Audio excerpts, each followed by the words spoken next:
All right, number talks 3 and 4 are kind of like the next level up for making tens. So in the last number talk, we gave kids like the pair of two numbers that add to 10 before the other problems. This time, they start with a problem where they kind of have to look for those two numbers that add to 10 beforehand. So here they have three numbers, and they have to search for the pair that adds to 10, add those first, and then add the other one. So these are a little bit more difficult. In the next number talk after that, they are searching for four numbers, and each of these has two pairs that add to 10. Oops, typo here. Okay. So, before they get started with that, as I was making that, I realized that some kids, get out of here. I realized that some kids might not be able to instantly recognize the numbers that add to 10. And so because of that, I made this fluency exercise that uses 10 frames to help kids recognize pairs of numbers that add to 10. And then I put a 10 frame on each of the number talk slides. So the way that this would work, 5 plus 10, kids can use this to visualize 10. 5, 8 plus what gives you 10, 8 plus 2 gives you 10, 6 plus what gives you 10, 4. So this gives kids a visual to see what kind of numbers add to 10. So this will be fresh in their mind as they go through a number talk. And then you can see down here we have that 10 frame for them to use to visualize. Okay, so once you go through that with the kids, then we would start with our first problem. We know what we want to ask them. Why is this writing? 3 plus 5 plus 7. Again, I would ask them to put their thumb up when they have an answer. Once I see a bunch of thumbs, I'm going to call on somebody, or I'm going to get all their responses, all their answers, and then I'm going to ask them how they got their answer. I'm trying to figure out the best place to put my face. Okay. So,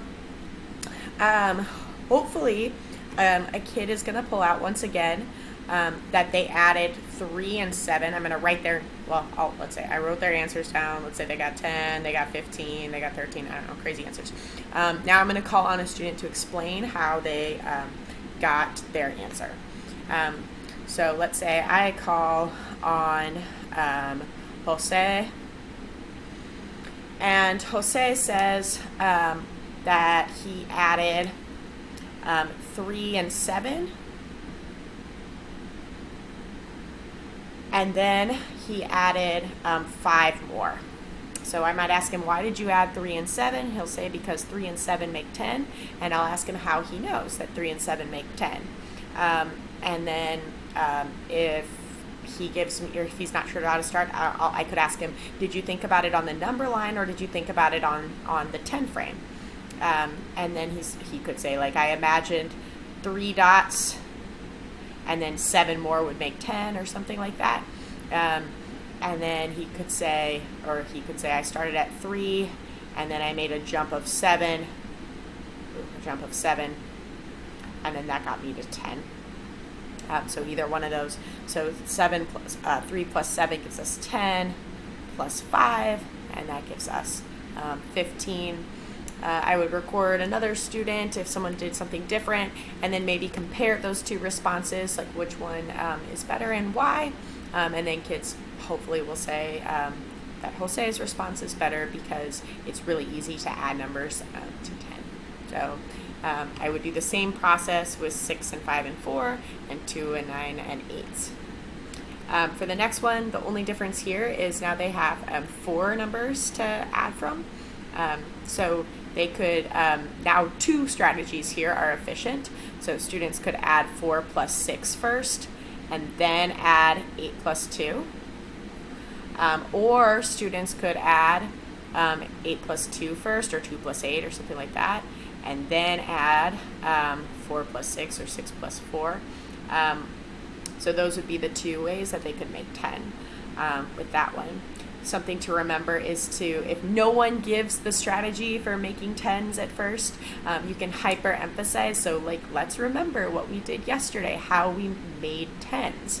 Does anybody see how we could use the making 10 strategy here? And if that yields silence, we could then ask, does anybody see 2 numbers here that make 10? okay, I'm going to add those numbers together first and then kind of model your thinking that way. So like for here, I could be like, does anybody see two numbers that add to 10? Yeah, good. 8 and 2 add 10. So I might add 8 and 2 together first. Then I also, what do I have left to add? And somebody could say 4 and 6. Right. So then I still need to add my 4 and my 6. And then maybe somebody says 4 and 6 also make 10. I say, good. Okay, so then we have a 10 here, and I might group those together. 10 here and a 10 here, and then that makes 20. So no one might say that, no one might recognize that, and you could just go with the making 10 of 8 and 2 plus 4 plus 6, and then they could get to 10 plus 4 plus 6. And then I might ask the students, do we see any other numbers that make 10? And then they would go 4 and 6 make 10, and we could go, yeah. So let's add those together first. And then here I'm emphasizing the associative property because it doesn't matter that I'm grouping the numbers differently than they're shown. So I would say, okay, so 4 and 6, let's do the parentheses first. We'll bring down our 10, and 4 plus 6 gives us 10. Yep, good. All right, and then 10 and 10 make 20. Yeah. And if kids are having trouble visualizing what numbers are going to add to 10, emphasize that they can use the 10 frame.